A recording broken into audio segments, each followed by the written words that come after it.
let's make the transition to to Saudi Arabia to $2 billion. Yeah. Yeah, look, we've got Eric Trump who proudly announces last week, guess what?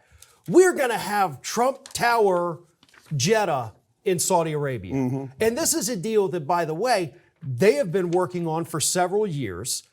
They were also working on Trump Tower in Israel. They want to open several hotels there, but that got thrown off with the conflict.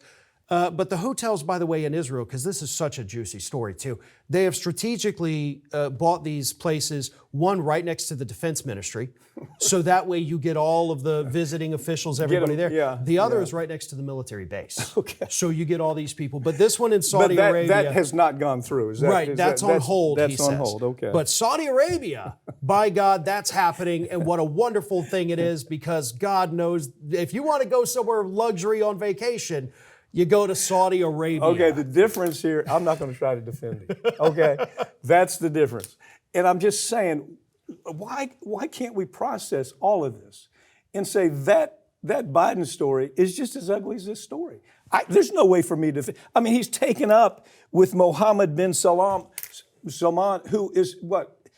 We know the guy's a thug. Yeah. I mean, we know what he's done. What, 90 people beheaded last year? Oh, it was hundreds. They did the big event where 2023, where they had, I think it was 200 plus that they brought in and just Khashoggi. We know that he was watching the murder of this man, or at least pretty good evidence he was. Closed circuit TV Closed circuit thing. Television. Let's cut off his head. I want to see that. The guy is a dangerous dictator. He really is. And so he knows that the Saudis were behind 9/11.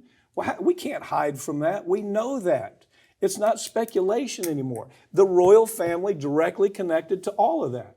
But he's going to take $2 billion and make more money for his fund. And after he spent 4 years as the Middle East envoy. Yeah. So, obviously, sitting there talking to these people, builds good relationships, gets $2 billion for a company that doesn't yet exist other than on paper. It is sickening to see this, especially because we as a country, through Democrats and Republicans, have had this horrid relationship with Saudi Arabia where we give them everything they want. They want and bombs, they turn around and bombs. beat the crap out of us in return. How about this? Biden, day one, says we're going to send you, was it $50 billion worth of weapons? Some god-awful number like that. Okay. And all we want you to do is keep the price of oil down. So Saudi Arabia, sure, we'll do that. Well, hell, the next week, the price of oil goes up after we deliver the $50 billion worth.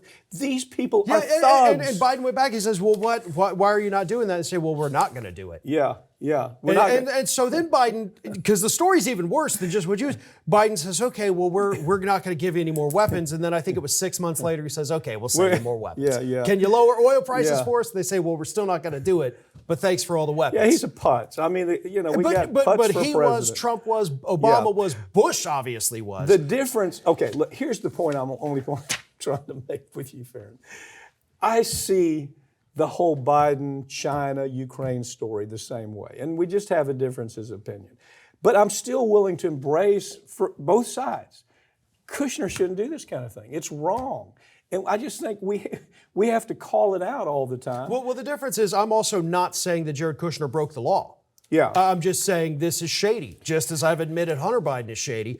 But I'm not saying that he has broken any laws, just like I said, Hunter, from what I've seen, has not broken any laws. Yeah. Either way, I think we have to be vigilant in calling out independent, Democrat, Republican. We just have to do that. I feel like that's the success of social media, really, if you want to truly.